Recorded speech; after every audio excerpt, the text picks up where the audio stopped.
My next conversation focuses on Trinidad and Tobago's energy industry, more particularly on our natural gas production. Now, in January, the Prime Minister announced to the nation that the United States actually granted Trinidad and Tobago a special license to access the Dragon gas field in Venezuelan waters. Now, that license was granted for a 2-year period initially. However, it came with the condition that Venezuela could not be paid in cash as part of the deal due to ongoing sanctions against Venezuela. Now, the Prime Minister last week had an interview with another television station in which he was asked as the status of negotiations with Venezuela and whether or not that deal is dead. He said the deal is not dead. They are making progress, but it has been slower than anticipated. Now, joining me this morning to speak about this Dragon gas deal or the situation surrounding some sort of deal or agreement, I'm joined by former Minister of Energy and Energy Industries, Principal Energy Consultant, Kevin Ramnarine. Good morning, Mr. Ramnarine. Welcome to the program. Hi, good morning. Are we seeing each other and hearing each other well? We're seeing each other. Well, you may not see me, but I'm seeing you and I'm hearing you well. Okay, good morning. Good morning. Yes, so energy is quite the news these days, and it always will be because that's our economic existence. But as for this Dragon gas deal, I mean, in January we were all excited with regard to the announcement from the Prime Minister. But we knew that negotiations were not going to be easy because as part of the deal, as part of the license, Venezuela cannot be paid in cash. We're experiencing that difficulty now. Should it come as a surprise to us? Well, this discussion this morning, and I don't know how long we have, because as you know, I could talk all day. This discussion has two dimensions to it. The first is a geopolitical, geostrategic dimension that involves the relations between Trinidad and Tobago and Venezuela. And if you put into that Trinidad and Tobago, Venezuela relationship, the United States. So Venezuela has a relationship with the United States, as does Trinidad and Tobago. And the Dragon gas deal is caught up in that triangle between Trinidad, Venezuela, and the United States.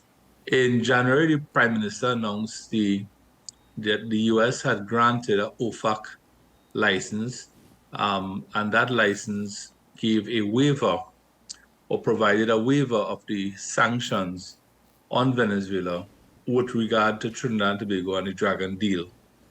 And what that simply means is that Trinidad could negotiate or enter into agreements with Venezuela and not be impacted by the sanctions that the US has put on Venezuela, its companies, its individuals, and so on. And that was good news. But the license had a caveat, and the devil is always in the details, which is that Venezuela could not be paid for its gas, its natural gas, that it sold to Trinidad in cash. And that is where the major stumbling block resides. President Maduro thereafter gave a speech where he was very upset and he expressed his strong disagreement with that conditionality, describing it as a colonial imposition and so on. And that is where we are. I think that the deal is not dead, as I mentioned, because for it to be dead, both parties or one party has to agree to walk away. But I certainly think that we cannot now plan our business in Trinidad and Tobago on the basis of the Dragon gas deal. I mean, it's as though somebody offers you a job in 2028, and then you're not sure if you're going to get a job in 2028. Would you plan your life around that? Mm-hmm.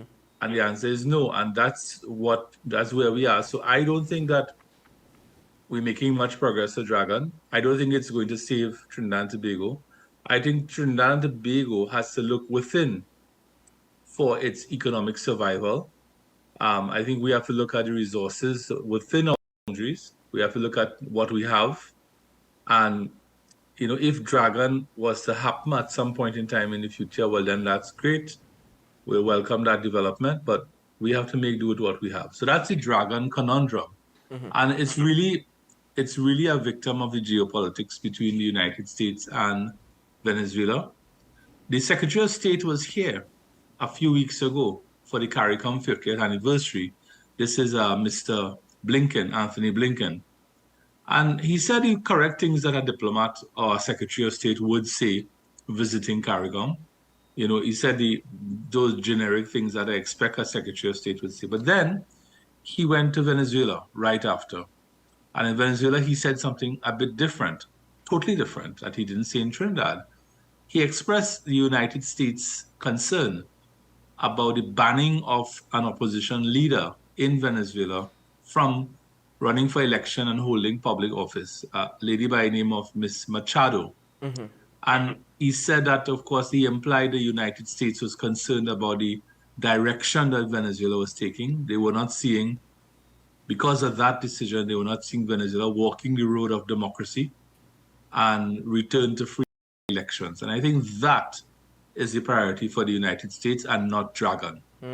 Well, And we have, before I go on, we have this notion in Trinidad and Tobago that the United States is desperate for oil and desperate for natural gas. Well, that is the furthest thing from the truth. The US is the world's largest producer of oil. The US is the world's largest producer of natural gas.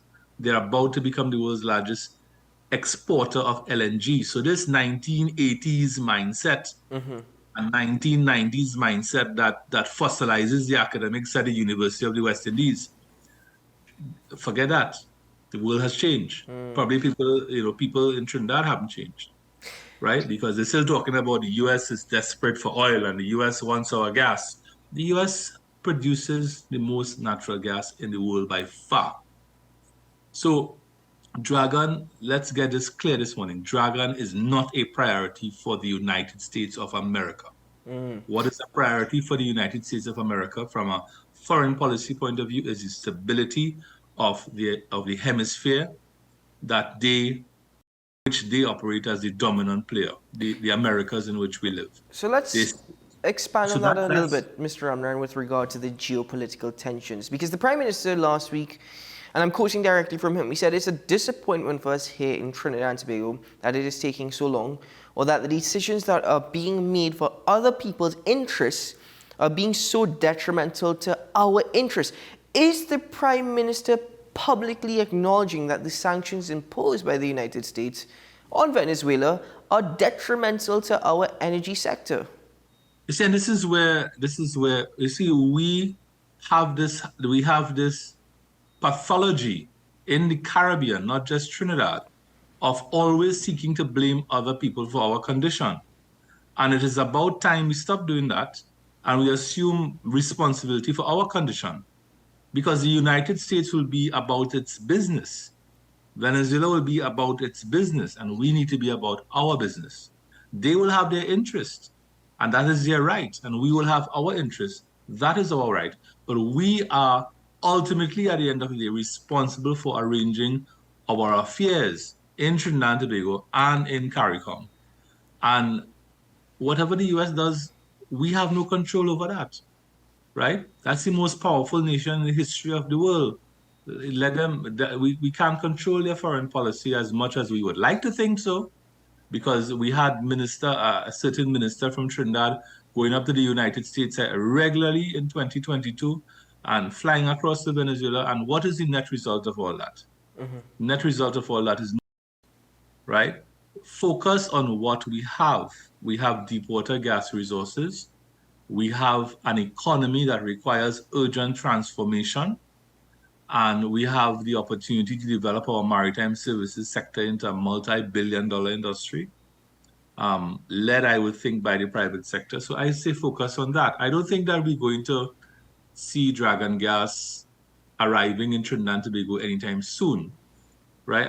But that does not diminish the fact that we have an urgent pressing problem with natural gas, which manifested itself last week at Point Lisas in that unplanned. Now before I'm accused of celebrating that news, what happened last week was an unplanned outage. It has nothing to do with natural gas reserves and natural gas. natural gas being reserve diminishing. It has to do with the unplanned outage at Woodside's facilities off the East Coast that's currently affecting Point Lisas. But it also brings into sharp focus um, this whole issue of natural gas, because I just want to come back for the benefit of the listeners. Since 1996, we have been producing more natural gas on what is called an equivalency basis. I would think that somewhere around 1999, 2000, natural gas became the main pillar of our economy, and it continues to be that way. And therefore, if your house is standing on several pillars, but there's a main pillar, and that pillar is beginning to crack and it's beginning to wobble, that ought to be of concern to the people of Trinidad and Tobago. And you see, that will never be spoken about on any political platform in Trinidad and Tobago. I don't know why.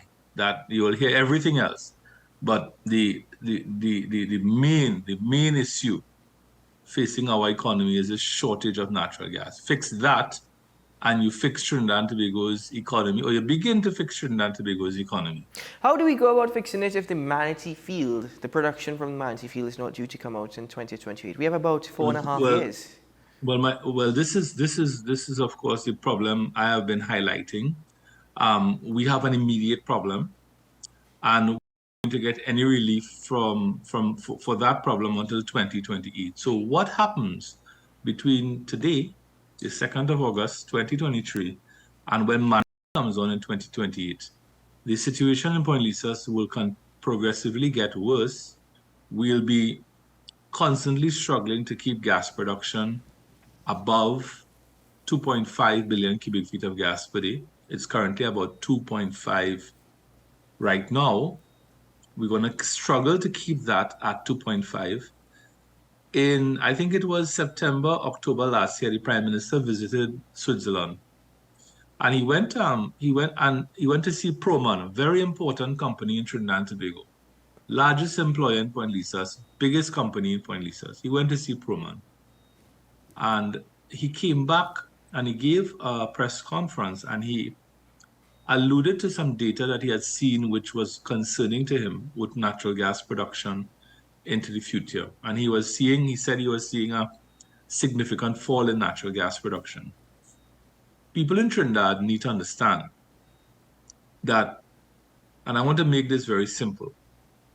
You need to understand, Trinidad and Tobago, that when you see the car park in Price Mart Chagonas packed on a Saturday, that is natural gas production causing that, right? When you see the sort of consumer demand we have in this country around Christmas, that is natural gas production earning US dollars for us so that we could import stuff. We could pay for the pharmaceuticals, we could pay for the Pennywise, we could pay for all the imported goods in Massey stores and in extra foods.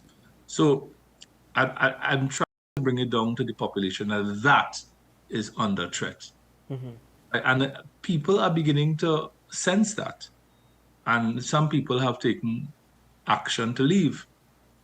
Right? Many people, young families, are heading to Canada. So we have this dragon problem, which, as I said, we cannot rely on as a solution. If it happens, great. If it doesn't happen, well, we have to be prepared for that. We have this immediate production problem with natural gas. We have this 4-year period to wait until Manatee. And then we have the whole issue of the transformation of the economy. And what frightens me, if you ask me what frightens me to no end, is that I don't hear anything, any discussion about what I just talked about on the political platforms in Trinidad and Tobago. So do you think we're downplaying that then? We're downplaying our status in the energy industry? We're downplaying... No, I think that a lot of people just don't get it.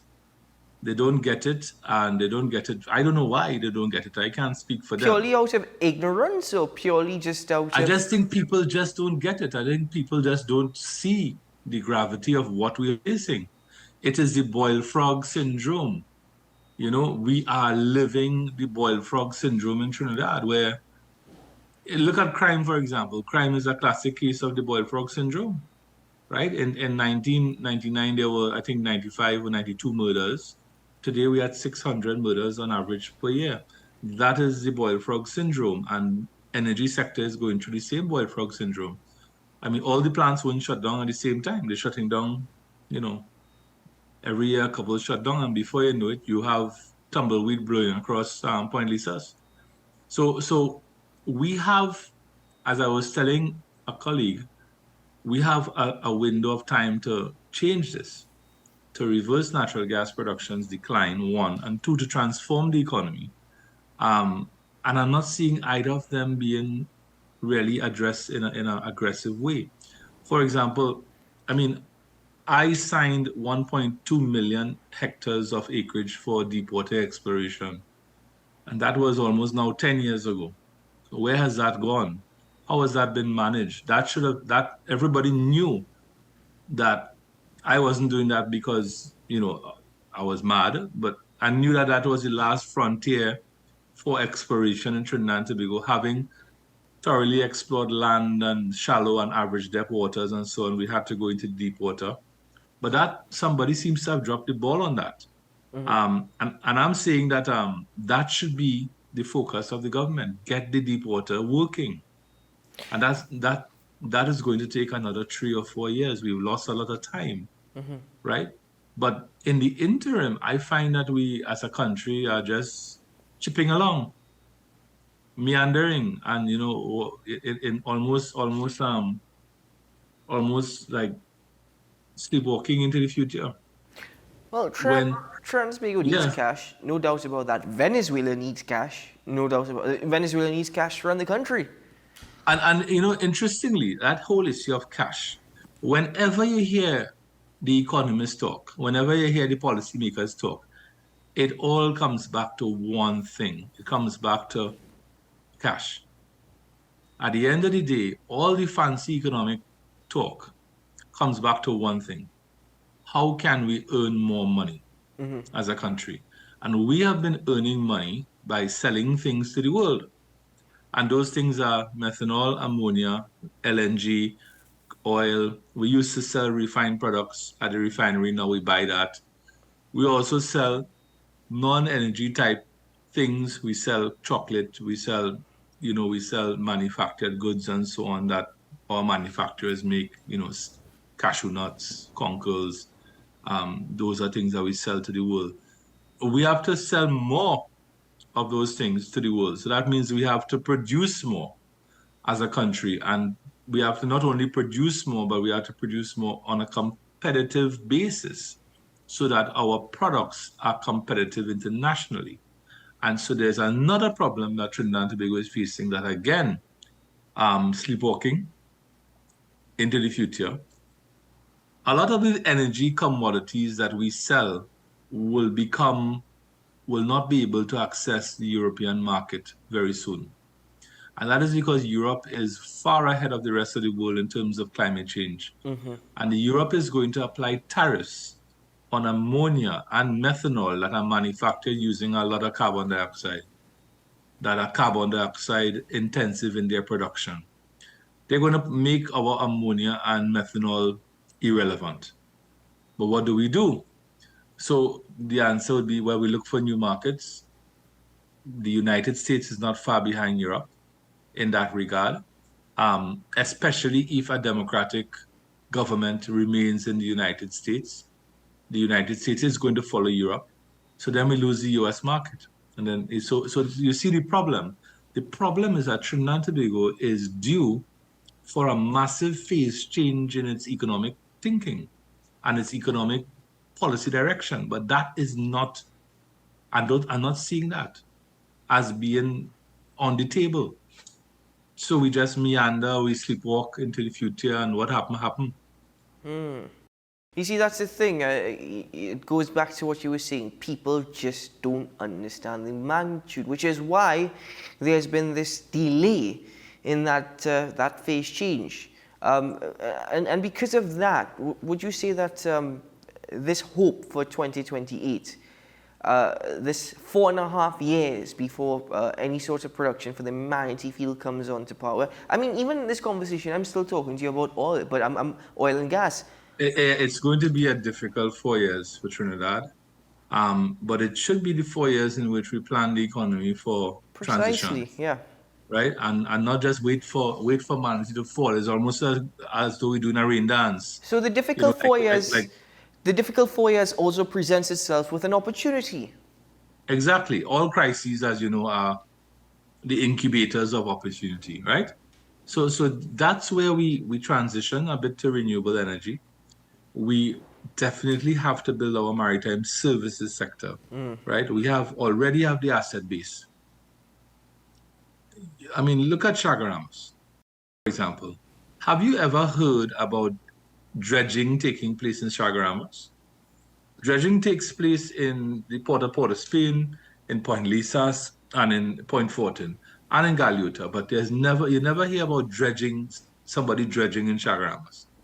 And the reason for that is that Chaguaramas is a natural deepwater harbor.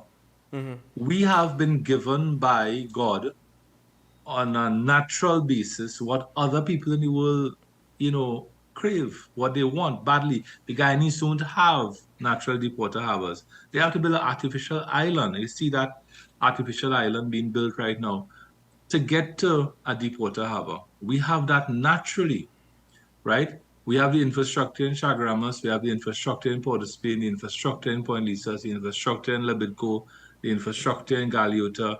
We just have to have a coherent strategic vision to build out this maritime services sector because the opportunity is presenting itself with Guyana and Suriname having, world-class oil and gas industries, which will require maritime services. But again, we sleepwalk into the future, and 10 years from now, somebody else in the Caribbean will say, aha, we could do that too, and we've lost the opportunity.